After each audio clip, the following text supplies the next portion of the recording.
MLC జయమంగళం వెంకటరమణ ఆయన యొక్క ఎమ్మెల్సీ పదవికి రాజీనామాకి సంబంధించి హైకోర్టు స్పందించడం జరిగింది. ఎందుకు ఎవరైతే శాసన మండలి చైర్మన్ మోషన్ రాజు ఉన్నాడో ఎందుకు ఆమోదించట్లేదని కోర్టు ప్రశ్నించినట్టుగా సమాచారం. మరి ప్రస్తుతానికి ఇదే అంశానికి సంబంధించి మరిన్ని విషయాలు తెలుసుకోవడానికి మనతో ఉన్నారు ప్రముఖ రాజకీయ విశ్లేషకులు రాయేష్ అప్సాని గారు.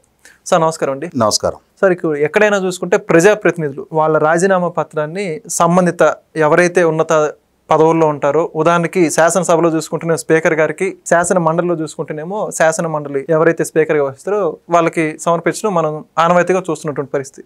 అయితే జయమంగళం వెంకటరమణ ఆయన యొక్క ఎమ్మెల్సీ పదవికి రాజీనామా చేయడానికి సంబంధించి చైర్మన్ మోషన్ రాజు గారు ఆమోదించకపోగా దాన్ని డిలే చేస్తున్నటువంటి పరిస్థితి. దీంట్లో హైకోర్టులో పిటిషన్ దాఖలు చేసిన నేపథ్యంలో హైకోర్టు సీరియస్ అయినట్టుగా మనకు అర్థమవుతోంది. మొత్తానికి ఒక అంశానికి సంబంధించి మీరు ఏమంటారు? అంటే ఎక్కడ ఈ పరిస్థితులు ఈ విధంగా దారితీస్తానికి ప్రధాన కారణం ఏంటి అంటే, స్పీకర్ స్థానంలో కానీ రాజ్యసభ చైర్మన్ స్థానంలో కానీ ఉన్న వ్యక్తులు ఒకసారి ఆ స్థానానికి వచ్చిన తర్వాత వాళ్ళకున్న పూర్వపు రాజకీయ అఫిలియేషన్స్ని వదులుకోవాలి. ఇవాళ సభాపతిగా వాళ్ళని ఎంపిక చేసుకుంటున్నారు అని అంటే మొత్తం సభకి వాళ్ళు ప్రాతినిధ్యం వహిస్తున్నట్టు. ఆ సభలో ఉన్న రాజకీయపు ఎఫిలియేషన్స్ తో వాళ్ళకి సంబంధం ఉండకూడదు. ఆ సభలో ఉన్న సభ్యులందరి పట్ల ఇంపార్షియాలిటీ వాళ్ళు ప్రదర్శించగలగాలి. అంటే మనం చెప్పుకుంటుంటాం కదా, రాజకీయ నాయకుడి వేరు, రాజనీతిజ్ఞుడు వేరు అని చెప్పుకుంటాం మనం. రాజకీయ నాయకుడు రాజకీయాల గురించి ఆలోచిస్తాడు, రాజనీతిజ్ఞుడు సమాజం గురించి ఆలోచిస్తాడు, ప్రజల గురించి ఆలోచిస్తాడు అని చెప్పని. తప్పుని తప్పుగా ఖండించగలిగేవాడు రాజనీతిజ్ఞుడు. తన మనిషి తప్పు చేసినా దాన్ని ఒప్పని చెప్పని పిడివాదం చేసేవాడు రాజకీయ నాయకుడు. ఇవాళ వైసీపీ పార్టీ ఉంది. 2014-19 మధ్యకాలంలో నాటి స్పీకర్ కోడెల శివప్రసాద్ గారు తమ సభ్యులు రాజీనామా చేస్తే, ఆ రాజీనామాల్ని అంటే తమ సభ్యులు పార్టీ ఫిరాయించితే, ఆ పార్టీ ఫిరాయించిన తమ సభ్యుల్ని శాసనసభ సభ్యత్వాల నుంచి డిస్క్వాలిఫై చేయడంలో స్పీకర్ కోడెల శివప్రసాద్ గారు తమకు సహకరించడం లేదు అని చెప్పని, ఆయన వ్యవహార శైలి పట్ల మేము నిరసనగా సభను బహిష్కరిస్తున్నాం అని చెప్పని జగన్మోహన్ రెడ్డి గారు పాదయాత్రకు వెళ్ళిపోయాడు. ఆయన పాదయాత్రకు వెళ్ళిందే కాకుండా 67 మంది ఆ రోజు వాళ్ళ శాసనసభ పక్షం, అందులో 23 తెలుగుదేశంలోకి ఫిరాయించిన ఇంకొక 44 ఉన్నారు. వాళ్ళను కూడా సభకు హాజరు కానివ్వాలి. ఆయన కానివ్వకుండా ప్రతిపక్షం రోడ్లెక్కింది. అంటే స్పీకర్ స్థానంలో ఉన్న వాళ్ళు సత్వరం నిర్ణయం తీసుకోవాలి, సమర్థంగా నిర్ణయం తీసుకోవాలి, పారదర్శకంగా నిర్ణయం తీసుకోవాలని చెప్పని డిమాండ్ చేసిన వైసీపీ పార్టీ ఇవాళ శాసన మండలిలో వాళ్ళ పార్టీ నుంచి మోషన్ రాజు గారు శాసన మండలి చైర్మన్గా ఉన్నారు. మరి మనకు ఒక సామెత ఉంది, కోడలకి బుద్ధి చెప్పి అత్త తెడ్డు నాకింది అంటారు. అంటే వంట చేసేప్పుడు శుచిగా ఉండాలి, శుభ్రంగా ఉండాలి, మడిగట్టుకొని వంట చేయాలని చెప్పి ఆ వంటలో కలబెట్టే తెడ్డు అత్త నాకిందనుకో, ఏం శుచి శుభ్రం ఉన్నట్టు అక్కడ?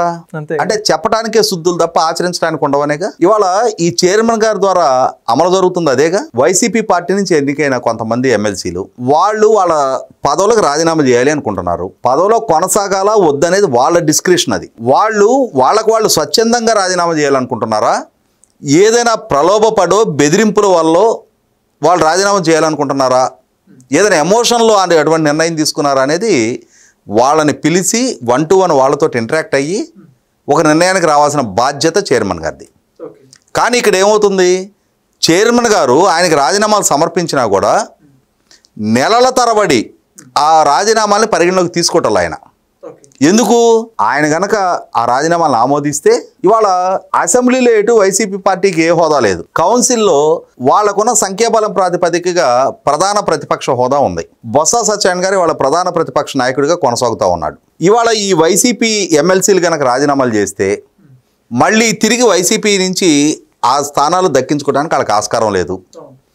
ఆ స్థానాలు ప్రస్తుత అధికారంలో తెలుగుదేశం పార్టీకి దఖలపడతాయి. సో కౌన్సిల్లో మాకు సంఖ్యాబలం ఉంది అని చెప్పని, కొంచెం మాకు ప్రధాన ప్రతిపక్ష హోదా ఉంది అని చెప్పని జగన్మోహన్ రెడ్డి గారు తన అధికారంలో నుంచి దూరం కాగానే కౌన్సిల్ సభ్యుల్ని మొట్టమొదటిగా పిలిచి కూర్చోబెట్టి, ఎందుకంటే అంతకుముందు 5 ఏళ్లలో కౌన్సిల్ అనేది ఒకటి ఉంది, అందులో సభ్యులు ఉన్నారని కూడా ఆయన గుర్తులేదు, కౌన్సిల్ రద్దు చేయాలని తీర్మానం చేశాడు ఆయన. కానీ ఎప్పుడైతే శాసనసభలో 11 స్థానాలకు పరిమితం అవగానే ఆయనకి కౌన్సిల్ గుర్తొచ్చింది, ఇందులో మనకు మెజార్టీ ఉంది కదా అని చెప్పని వాళ్ళని పిలిచి సమావేశం పెట్టి, అసెంబ్లీలో మనం ఏం చేయలేం, ప్రభుత్వాన్ని ఏమైనా కట్టడి చేయాలంటే మీరు కౌన్సిల్లోనే, మీరే నా బలగం అని చెప్పని వాళ్ళని కాస్త ఒబ్బేసే ప్రయత్నం చేశాడు. మరి అటువంటి కౌన్సిల్లో ఆయన బలం తగ్గిపోతుంటే రేపటి రోజున ఈ దక్కిన ప్రతిపక్ష హోదా కూడా కౌన్సిల్లో కూడా పోద్దనే దీంతో ఈ చైర్మన్ గారు తన పార్టీ అఫిలియేషన్కి అనుగుణంగా తన నాయకుడి ఇంట్రెస్ట్ను కాపాడటం కోసం అని చెప్పని సభ్యులు సమర్పించిన రాజీనామాలను ఆమోదించడంలా. ఓకే. ఇవాళ ఇష్యూ హైకోర్టుకి వెళ్ళింది. ఆయన జయమంగళ వెంకటరమణ గారు, ఆయనకి తోటి ఇంకొక 2 కౌన్సిల్ సభ్యులు, వాళ్ళు పదే పదే కౌన్సిల్లో వాళ్ళు మా రాజీనామాల సంగతి ఏమైందండి, మీరు ఎందుకు ఆమోదించరని చెప్పని చైర్మన్ గారు మొహాన్ భట్టుకు అడిగారు. అడిగినా సరే ఆయన వాళ్ళు లేవనెత్తుతున్న ఈ అంశాన్ని పెడచెవును పెట్టి విన్నట్టుగానే నటిస్తూ వచ్చాడు. చివరికి ఇప్పుడు జయమంగళ వెంకటరమణ గారు హైకోర్టుకి ఈడ్చారు. నా రాజీనామాని ఆమోదించమని చెప్పని ఆదేశాలు ఇవ్వండి, నేను సభ్యుడిగా కొనసాగదలుచుకోలేదు, ఎందుకని ఆయన ఆమోదించడు అని చెప్పని. గత విచారణ నాడే ఆ రోజు చైర్మన్ గారి తరపు లాయర్ని మీరు మీ వర్షన్ ఏంటి అంటే మేము కౌంటర్ ఫైల్ చేస్తాం, మాకు టైం ఇవ్వమన్నారు. మళ్ళీ నిన్న విచారణకు కూడా సేమ్ మళ్ళీ అదే రికార్డు. దాంతో హైకోర్టు ధర్మాసనం మీకు ఇది ఒక తమాషా అయిపోయిందా, కౌంటర్ ఫైల్ చేయడానికి ఎన్నిసార్లు మీరు వాయిదాలు తీసుకుంటారు, మళ్ళీ ఒకసారి మీరు వాయిదా అంటున్నారు కాబట్టి ఇవాళ మీ కారణంగా మరొకసారి ఇది విచారణ జరగాల్సిన అవసరం ఉన్న రీత్యా దీనికి మీకు పెనాల్టీ వేస్తున్నాం. 10,000 రూపాయలు మీరు లాయర్స్ అసోసియేషన్ హెడ్కి మీరు జరిమానా పే చేయండి. వీళ్ళు పే చేసిన డబ్బులతోటి లా బుక్స్ తీసుకొచ్చి లాయర్ల లైబ్రరీలో వాటిని పెట్టండి. అంటే హైకోర్టుకి ఏం అవసరంలా, అంటే మీరు చేసిన తప్పుకి పెనాల్టీ ఉండాల్సిందే.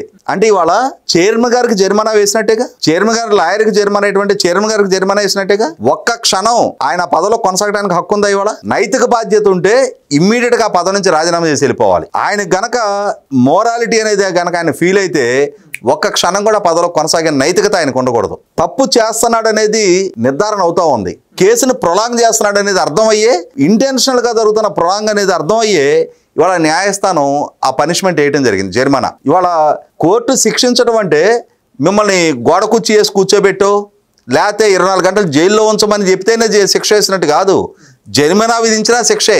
కాబట్టి ఇవాళ మీకు ఒక అంశం చెప్తాను నేను. 2006లో నా మీద స్థానిక సంస్థల ఎన్నికల సందర్భంగా పోలీసుల మీద దాడి చేశానని చెప్పని కేసు ఉండేది. 2009లో ఆ కేసు ముగిస్తూ నాకు 5,000 రూపాయలు జరిమానా వేశారు. నాకు ఎలక్షన్ రోజు జరిగిన ఘర్షణ కేసులో జరిమానా వేసినందుకు గాను 2019 ఎలక్షన్స్లో ఎలక్షన్స్ అయిపోయినాక లెక్కింపులో నేను కౌంటింగ్ ఏజెంట్కి వెళ్ళడానికి నీకు శిక్ష పడింది, నువ్వు 5,000 రూపాయలు జరిమానా కట్టావు అక్కడ అని చెప్పని నాకు పోలీస్ క్లియరెన్స్ ఇవ్వాల. అప్పటిది కూడా అంటే 2009లో నేను జరిమానా చెల్లిస్తే 2019లో కూడా నాకు క్లియరెన్స్ ఇవ్వాల.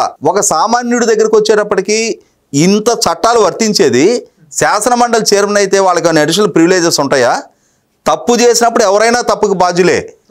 ఆయన తప్పు చేశాడని చెప్పని ఫీల్ అయ్యి వాళ్ళ న్యాయస్థానం వాళ్ళకి జరిమానా విధించినప్పుడు మరి సామాన్యుడికి వర్తించే చట్టం వాళ్ళకు కూడా వర్తించాలిగా. మరి ఆ తప్పుకి ఆయన బాధ్యుడయ్యి వాళ్ళ 10,000 జరిమానా కడుతున్నప్పుడు మరి ఆ స్థానంలో ద్వారా దక్కిన అధికారాన్ని ఆయన దుర్వినియోగం చేసినట్టేగా 100% పాళ్ళు. మరి అటువంటిప్పుడు ఆ స్థానంలో కొనసాగే హక్కు ఎక్కడ ఉంటుంది?